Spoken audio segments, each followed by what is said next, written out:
My name is Chloe Vance, and I'm 28 years old.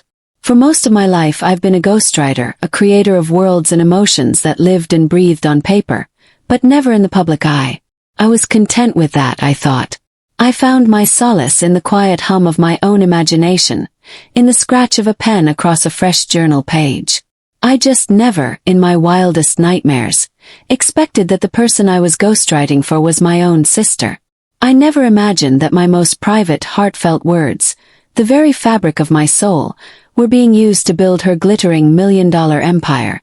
But the thing about quiet words, the thing no one ever tells you, is that when they are legally protected, they can make the loudest, most devastating noise imaginable.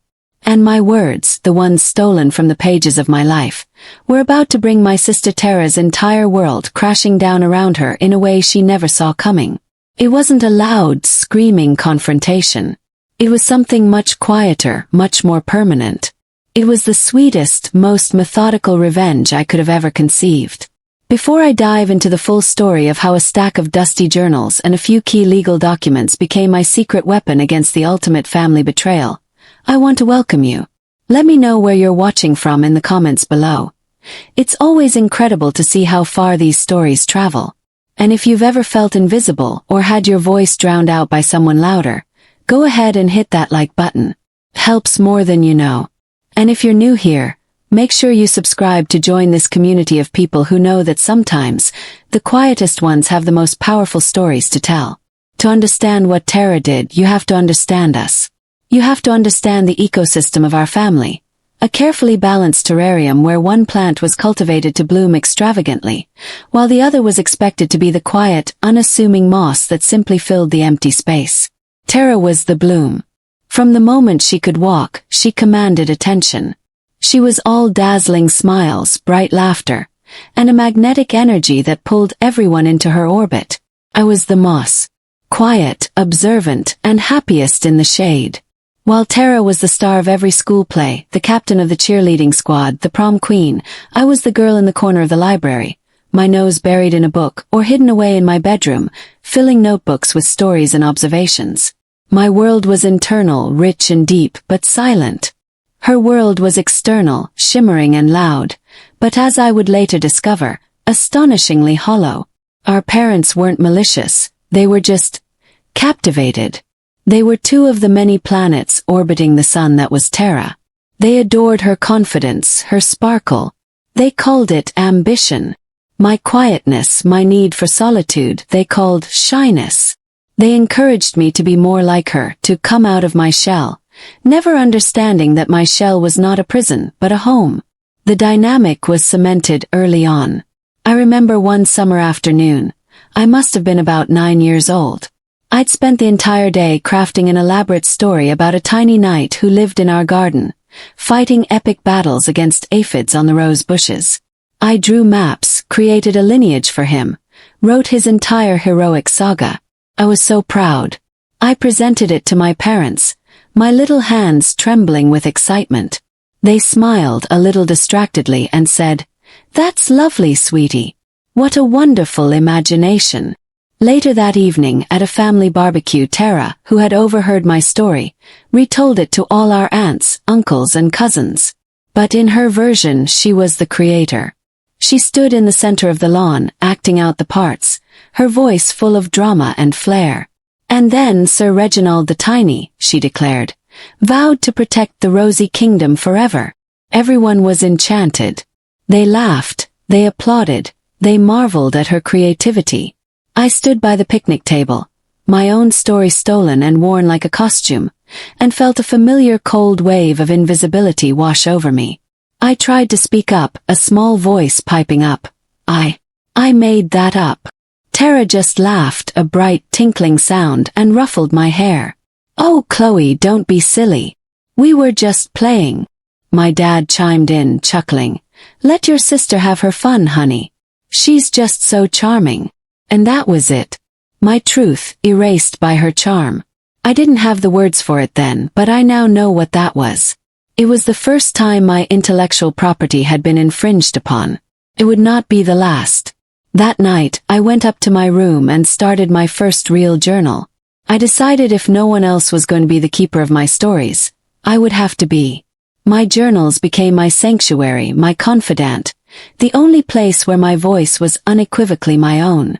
As we grew older, the divide between us widened into a chasm. I went to a local university, studied literature, and got a quiet job as a copy editor for a small publishing house. I loved the meticulous nature of the work, the way I could improve a sentence, strengthen a narrative, all from the quiet comfort of my small apartment.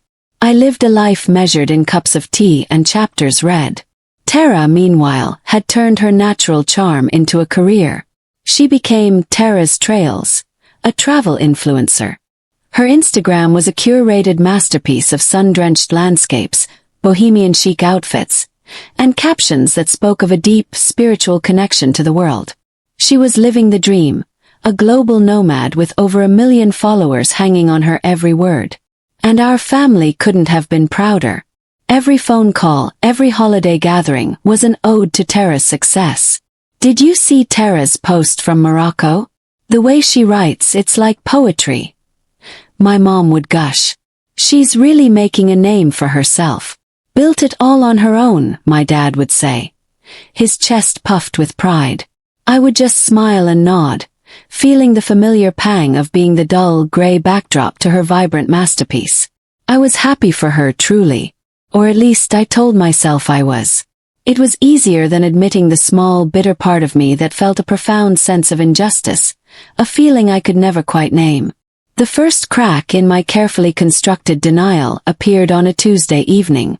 It was a family dinner at my parents' house, a rare occasion when Tara was back in the country between trips.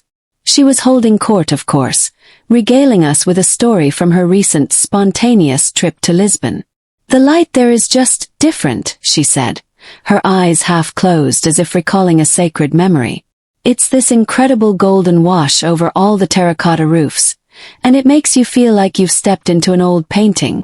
My parents and our visiting aunt were hanging on every word, their faces a mixture of awe and adoration. But I wasn't looking at them. I was frozen, my fork hovering halfway to my mouth. A cold dread, sharp and specific, was coiling in my stomach. I had written those words. Verbatim. A golden wash over the terracotta roofs, like stepping into an old painting. I had written them 3 months ago in my journal, late one night after watching a documentary about Portugal, a country I dreamed of visiting but had never seen. I'd felt a pang of longing and had poured it onto the page. Tara continued, her voice filled with a practiced sincerity. "And I had this moment just standing there looking out over the city. And I thought, isn't it funny how you can travel thousands of miles just to find a piece of home in a place you've never been?" My wine glass clattered against my plate. My hand was shaking. That thought. That exact, specific, poignant thought. It was the closing line of my journal entry. It was a private meditation on my own feelings of being a homebody, of finding comfort in the familiar. To hear it coming out of her mouth, presented as a spontaneous travel epiphany, felt like a violation. It felt like someone had reached into my mind, plucked out a thought, and was now parading it around as their own. I tried to rationalize it. It had to be a coincidence. A bizarre, uncanny, 1 in a billion coincidence. People have similar thoughts, right? Great minds think alike, or whatever the saying was. I forced a smile, mumbled something about the food being delicious, and tried to push the feeling down. But the seed of doubt had been planted. It was a tiny, cold seed, but it was there, and it was beginning to take root in the fertile ground of a lifetime of feeling unseen. This feeling of unease was compounded by a pattern that had been developing for years. I remembered an incident from our teenage years, one I had tried to forget. I had written a poem for my sophomore English class. It was about the way the rain sounded on our attic roof, a deeply personal piece about finding beauty in melancholy. I was painfully shy, but my teacher had praised it, and for a fleeting moment, I felt a spark of pride. Tara, who was 2 years older and far more popular, had a creative writing competition coming up. One afternoon, she came into my room, saw the poem on my desk, and read it. "Wow, Chloe, this is really good," she'd said with a surprising amount of sincerity. The next week, I saw her trophy on the mantelpiece. First place. The winning entry, printed in the school newsletter, was my poem. My words, my rain, my attic. The only thing that had changed was the name at the bottom. Tara Vance. When I confronted her, my voice trembling with a mixture of rage and hurt, she just shrugged. "Oh, calm down." I tweaked a few lines. "Besides, you were never going to enter it. You should be flattered I thought it was good enough to win." I ran to our parents, the newsletter clutched in my hand, tears streaming down my face. I showed them my original draft. The evidence was irrefutable. My mother sighed, a sound of pure exhaustion. "Chloe, don't be so dramatic. Tara is just proud of you. She sees your talent and wants to share it." My father was more direct. "You're a team. Sisters. You should be happy for her success. It reflects well on the whole family." I was stunned into silence. It wasn't just that Tara had stolen from me. It was that my own parents were acting as her accomplices, gaslighting me into believing that my violation was a form of flattery. I had been taught explicitly that my work had no owner, that it was a resource for Tara to use at her convenience. After that, I became even more private with my writing. It was a treasure to be guarded. Even in our adult lives, the dynamic persisted. Just a few months before the Lisbon incident, I had achieved a small milestone of my own. An essay I'd written about my late grandmother's garden was published in a small, well-respected literary journal. It wasn't Instagram famous, but it was real. Bought 10 copies. I drove to my parents' house, my heart thumping with a nervous pride I hadn't felt in years. I handed them a copy, pointing to my name in the table of contents. That's nice, dear," my mother said, flipping through it with a polite but detached air. "A garden, how sweet." My dad glanced at the cover and grunted his approval before turning his attention back to the television. The entire interaction lasted less than a minute. 10 minutes later, my mom's phone rang.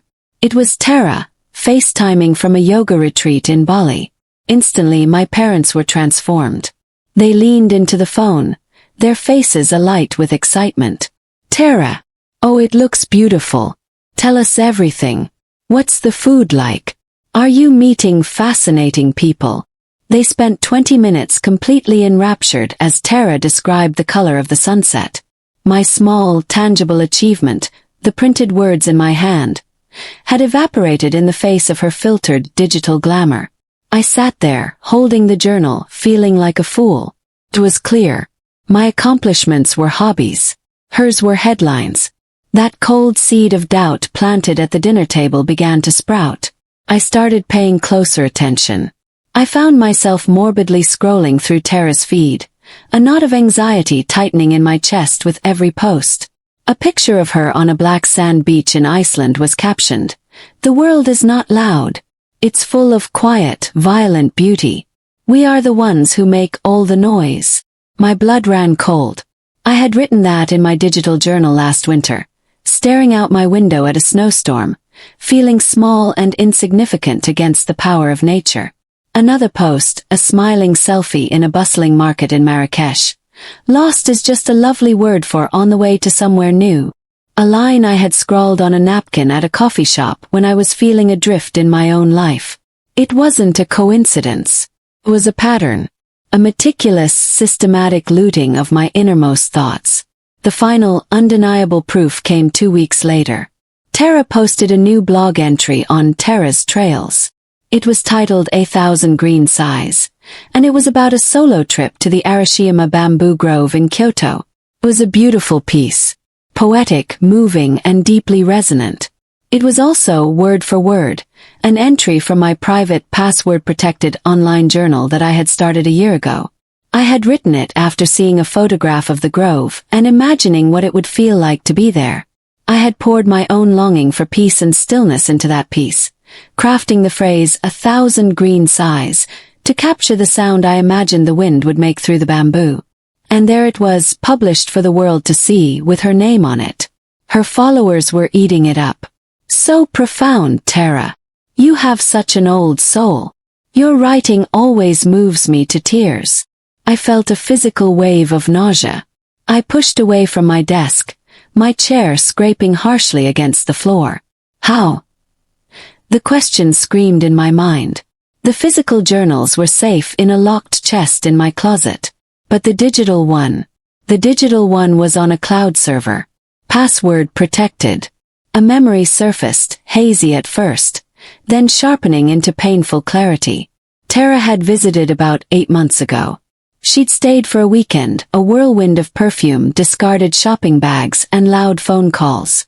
At one point, she'd needed to print some travel documents and had asked to use my laptop. "Mine is being so slow and I'm in a hurry," she'd said, flashing that brilliant, disarming smile. I, trusting as ever, had said yes. I'd logged in for her and then gone to make tea. I was gone for maybe 10 minutes. It would have been long enough. My heart hammered against my ribs. My password. It was simple. Too simple. The name of our childhood cat followed by my birth year. Something Tara would know. Something she could have easily guessed. Or maybe she hadn't even needed to guess. With a sickening lurch, I remembered the small yellow sticky note I kept on the underside of my desk drawer. The one with my key passwords. I was always so afraid of forgetting them. A non-techie person's foolish mistake. I scrambled under my desk. The sticky note was gone. My breath hitched. It wasn't a one-time thing. It wasn't that she'd just seen one entry. She had the password, she had access to everything. A continuous, open pipeline directly into my mind. I fumbled to open my cloud provider's website, my fingers clumsy and shaking. I navigated to the security settings, to the access logs. And there it was. A log of every login. My own computer, my phone. And another device. A smartphone model I didn't own. A device that had logged in consistently every few days for the past 8 months. The access locations were a map of Tara's travels. Bali, Indonesia. Reykjavik, Iceland. Marrakesh, Morocco. Tokyo, Japan. Every time she posted something that felt achingly familiar, she had been logged into my life, strip mining my soul for content. The betrayal was so profound, so insidious, it almost didn't feel real. It was a quiet, digital haunting. She wasn't just stealing my past thoughts. She was stealing my present in real time. Every fear, every joy, every private musing I typed out was instantly available to her. A resource to be polished, captioned, and monetized. The spontaneous nature of her brand, the authenticity that sponsors paid thousands for. It was all a lie, built on a foundation of systematic theft from the one person in the world who she thought would never find out. For a full day I was paralyzed. I sat in my apartment, the curtains drawn, the silence ringing in my ears. The initial shock gave way to a grief so deep it felt like a physical weight on my chest. It felt like my very identity had been stolen. Who was I, if all my deepest thoughts were no longer my own? Who was she, if her entire persona was a meticulously curated collection of my feelings? I thought about the most painful examples. There was a short, untitled poem I had written on the 5th anniversary of our grandmother's death. It was about how her memory was like a phantom limb, an ache that was always there. 2 days later, Tara posted it on her Instagram, with a sepia-toned picture of our grandmother. "Missing you today," the caption read. The comments were a flood of sympathy for Tara's profound grief. My grief. There was a long, rambling entry I had written one night when a wave of depression had hit me, a raw and unvarnished account of feeling completely and utterly alone. A week later, Tara had paraphrased it heavily for a blog post about the hidden struggles of a solo traveler's life, which was then featured by a major mental health advocacy group. She was being praised for her vulnerability. My vulnerability. The spreadsheet was my anchor in the storm of emotion. I opened a new file and began to work, a cold, methodical calm descending over me. I would not let myself drown in the hurt. I would document it. I scrolled back through years of Tara's trails. The blog, the Instagram, the Twitter feed, the captions on her YouTube videos. For 3 days I did nothing but read, copy, and paste. I created a meticulous record of the theft. Column A. Tara's post, content and link. Column B. Date of post. Column C. Original text from Chloe's journal. Column D. Date of journal entry. The spreadsheet grew. Page after page. It was staggering. Hundreds of entries. It wasn't just a few lines here and there. It was the whole thing. The core concepts, the defining phrases, the narrative voice, it was all mine. The quirky way she described the taste of a new fruit, the philosophical musings on a sunset, the witty observations about cultural differences. All of it, lifted from the private pages of my life. She had taken my quiet internal world and turned it into a loud, profitable public performance. The spreadsheet was no longer just a record of pain. It was becoming a dossier. It was evidence. And as I stared at the hundreds of rows, the grief inside me began to cool, to harden. It was changing shape, solidifying into something new. Something that felt less like despair and more like steel. It was resolve. My first instinct, the one conditioned by a lifetime of family dynamics, was to confront her. To call her, screaming and crying, to lay out the proof and demand an explanation. But I played the scene out in my head, and I knew exactly how it would go. Tara would deny it at first. Then, when faced with the undeniable proof of the spreadsheet, she would pivot. She would cry. She would tell me she was inspired by me, that she always admired my way with words and just wanted to share it with the world. She would say she was trying to honor me. Then would come the guilt. How could you even think I would do something so horrible? I'm your sister. You're just being jealous and oversensitive. You always have been. And our parents, when she inevitably ran to them, would back her up. They would plead for family harmony. They would tell me I was trying to ruin my sister's hard-won success. I would be cast as the villain. The bitter, resentful, quiet sister trying to tear down the star. I would lose. In the court of family opinion, I would be found guilty. Close the laptop. Oh, not this time. This wasn't a family squabble to be solved with tears and manipulative apologies. This was bigger than that. This was a commercial enterprise built on stolen goods. And for that you didn't need a family therapist. You needed a lawyer. A strange sense of calm washed over me. For the first time I wasn't thinking about what was fair. I was thinking about what was strategic. My words, the ones they had all dismissed as a quiet hobby, had value. They had built a brand, attracted sponsors, and were about to land my sister a lucrative book deal. My words were an asset, and I was about to claim them. I spent the next week buried in research. I learned about copyright law, which automatically protected my written work the moment I created it. But I also learned about trademark law. A trademark could protect a name, a word, or a phrase that was used to identify a brand or a source of goods. Tara hadn't just stolen my writing. She had used my most unique, recurring phrases to build her brand. Phrases like 1,000 green sighs, or another one she was fond of, the geography of scars, which I had used as a title for a collection of personal essays about overcoming hardship. She had even, in a few interviews, referred to her philosophical style as Chloe-esque, a nod to me that, in her mind, was probably a charming tribute but was, in reality, a confession. The most audacious theft of all was my own identity. She had absorbed my personality and was selling it. The flicker of an idea became a plan. Quiet, methodical, devastatingly effective plan. I found a boutique law firm in the city that specialized in intellectual property and artist representation. I scheduled a consultation with a senior partner, a man named Arthur Anya. The day of the meeting, I dressed in a simple black dress, my most professional attire. Felt like an imposter. I walked into the sleek, modern office lobby, my heart pounding. I was clutching a tote bag that contained my laptop with a spreadsheet, and for emotional support, I had brought one of my actual physical journals, a worn, leather-bound volume from 10 years ago. Mr. Anya was a sharp, impeccably dressed man in his late 50s with kind eyes that seemed to see right through my nervous exterior.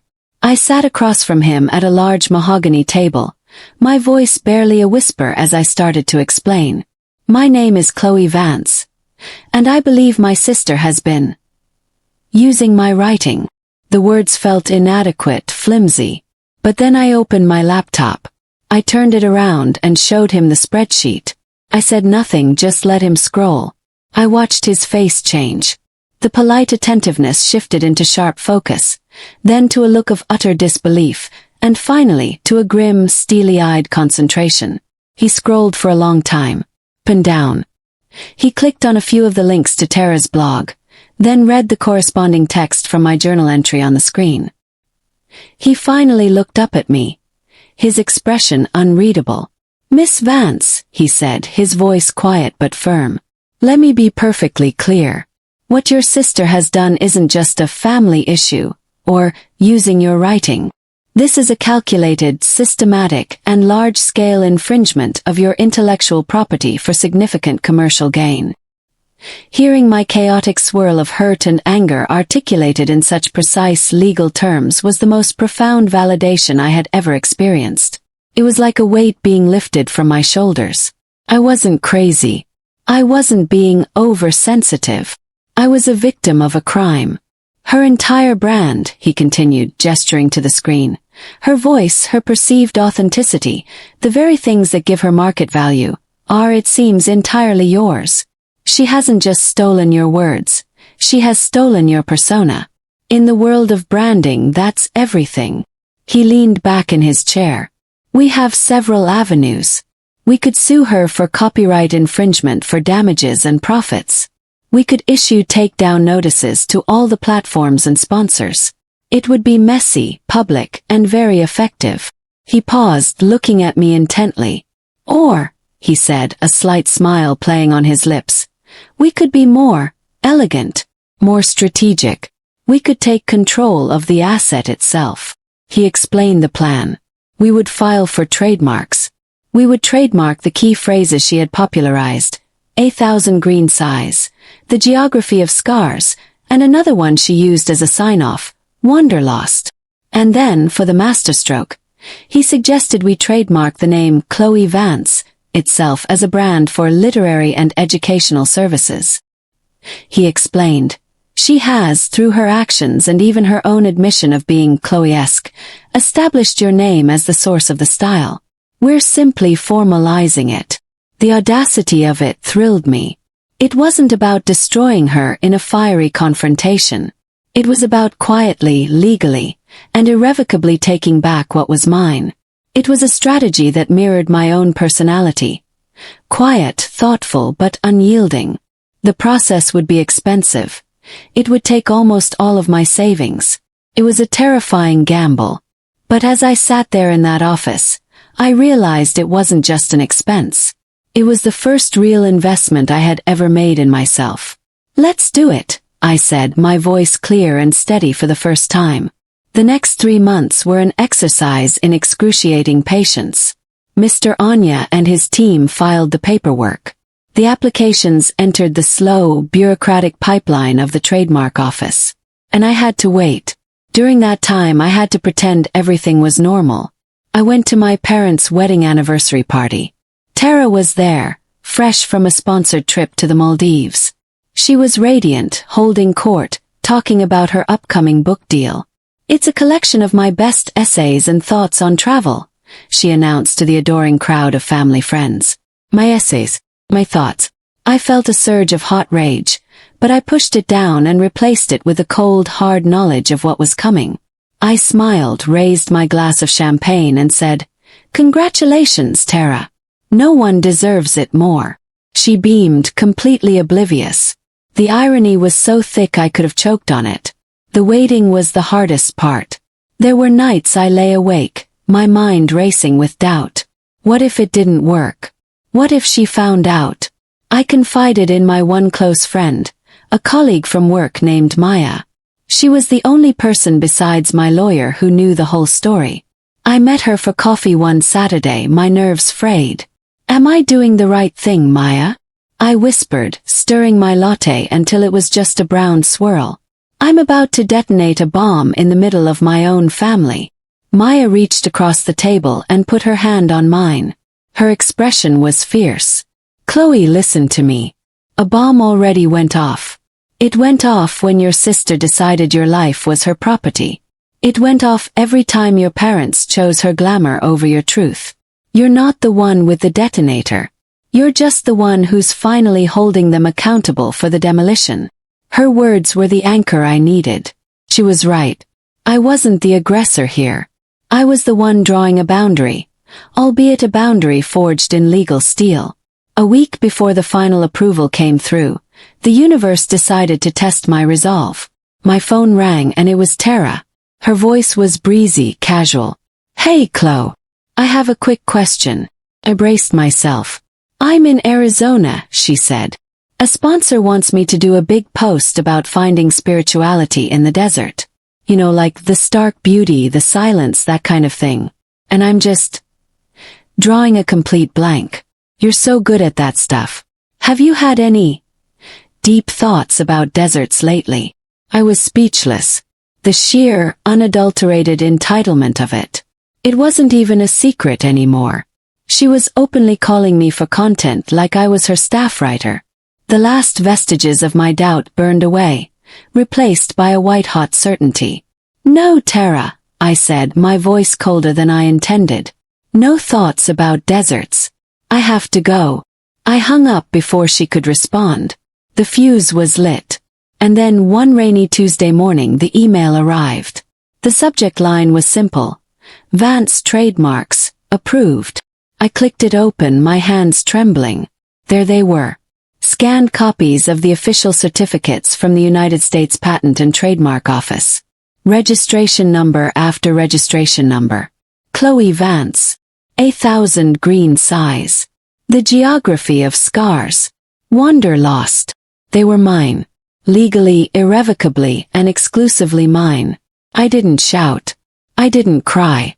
I just sat there, staring at the screen, and a slow, quiet, powerful smile spread across my face. It was the feeling of a key turning in a lock. The feeling of taking back possession of my own house. The game was over. I had won. Mr. Anya's office drafted the letter the next day. It was not a plea. It was not an angry rant. It was a masterpiece of cold, legal precision. A formal cease and desist letter addressed to Tara Vance, with copies sent to her literary agent, her management company, and the legal departments of her 3 biggest brand sponsors. The letter began by politely identifying our firm and our client, Chloe Vance. It then stated that Tara's entire brand, Tara's Trails, was built upon the unauthorized use of intellectual property owned by our client. It listed the newly registered trademarks, complete with their registration numbers. What followed was a brutal multi-page appendix. It was a condensed version of my spreadsheet. It listed 50 of her most popular and profitable posts, from her blog, Instagram, and other platforms. For each post, it provided a direct link, the date of publication, the specific trademarked phrase used, and a verbatim quote from Chloe Vance's corresponding private journal entry, dated months or even years prior. The evidence was irrefutable, overwhelming, and professionally presented. The letter concluded by offering Tara 2 and only 2 options. Option 1. The cease and desist. She was to immediately and permanently cease all use of the trademarked phrases and the Chloe Vance persona. This would require the deletion of an estimated 90% of her online content across all platforms. Furthermore, she would be required to issue a public statement retracting the work as her own, attributing the creative voice to its rightful owner, me. Option 2.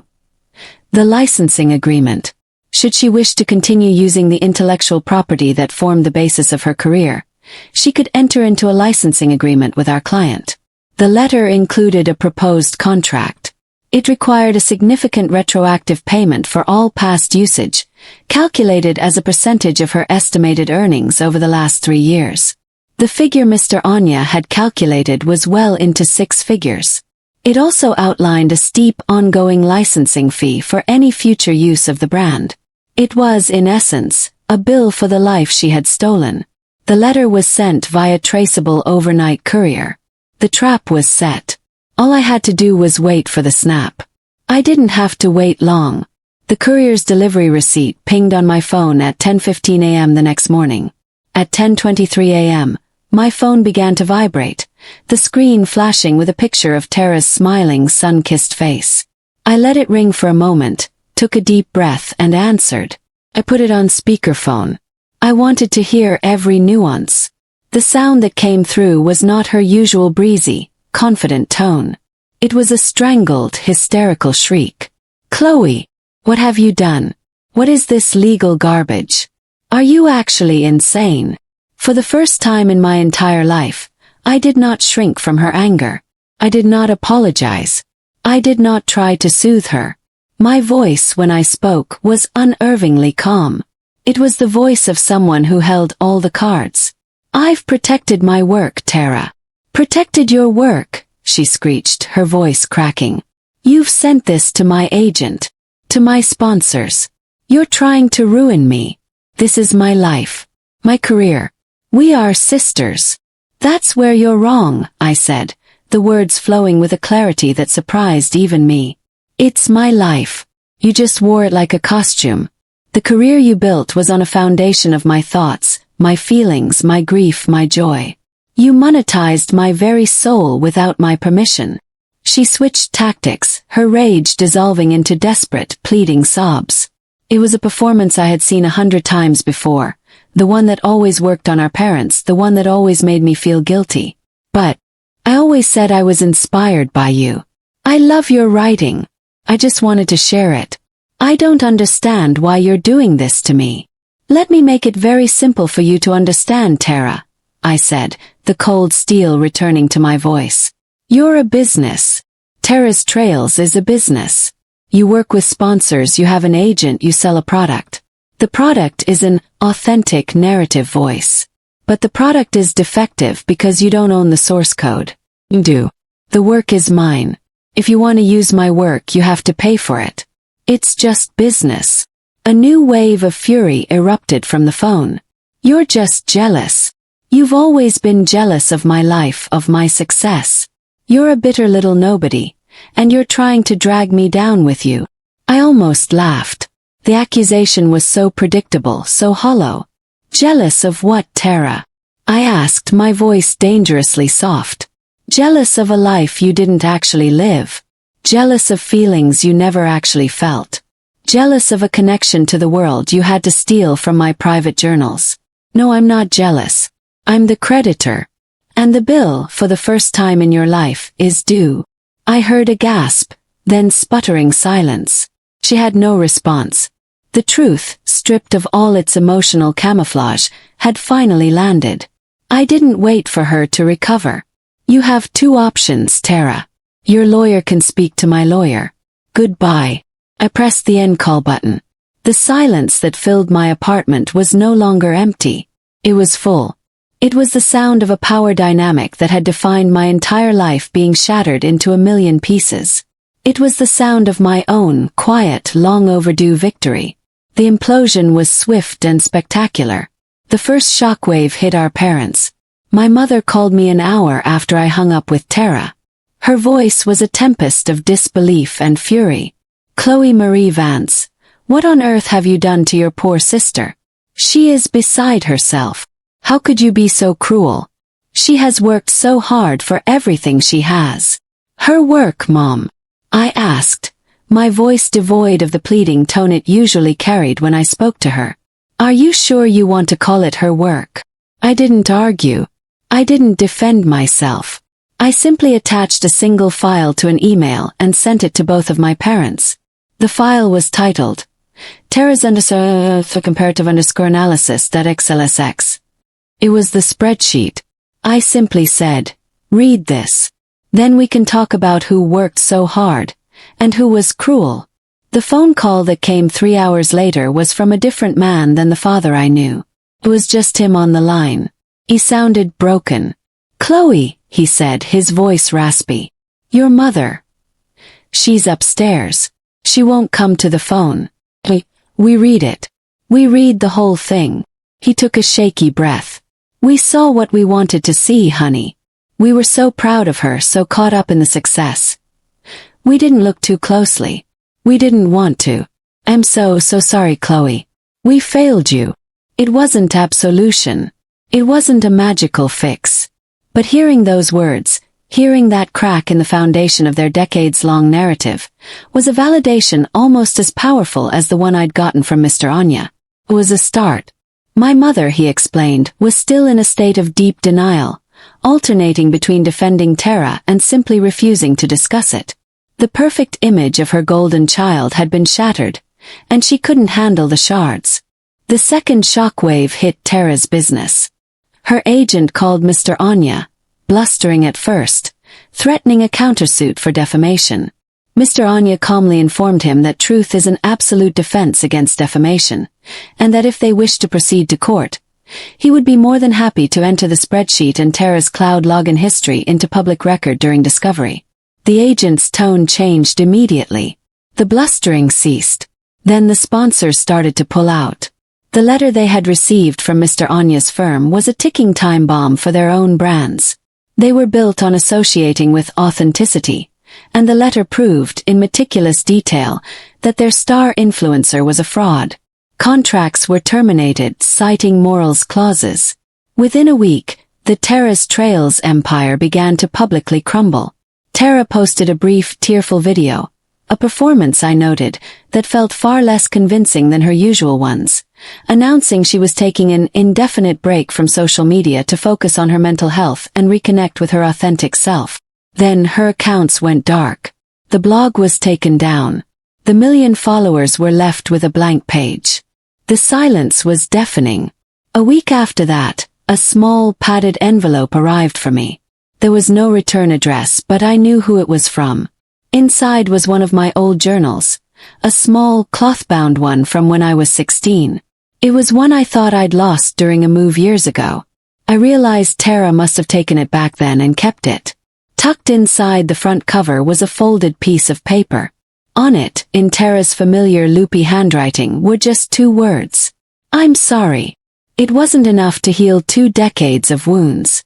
It wasn't a detailed confession or a promise to change. But it was, I realized, the first honest thing she had communicated to me in years. It wasn't a performance. It was just a quiet, broken admission. For now it was a start. A year can change everything. It's been just over a year since the cease and desist letter. The silence that followed the implosion has slowly been replaced by a new kind of sound. My own voice. I am no longer a ghostwriter. I started my own blog, a quiet corner of the internet that I decided to call simply, By Chloe Vance. I used my trademarked phrases, but this time they were attached to their rightful owner. Started small. A few readers, then a few more. But the feedback was different from what Tara used to get. People didn't just comment on the beauty of the words.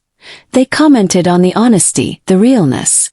They could feel the difference between a lived experience and a stolen one. Last month, a respected independent publisher reached out. They had been following my blog.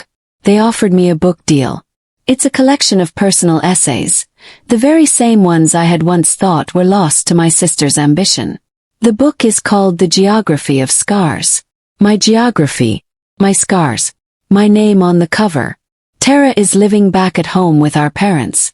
She works a 9-to-5 job in marketing for a local company. The glamour is gone. The travels have stopped. She is, for the first time in her adult life, living a normal, quiet existence. She's in therapy. We are talking. It's not the easy, superficial relationship we had before. It's fragile, awkward, and punctuated by long silences. But it's also more real than anything we've ever shared. We meet for coffee sometimes. The first time, she couldn't look me in the eye.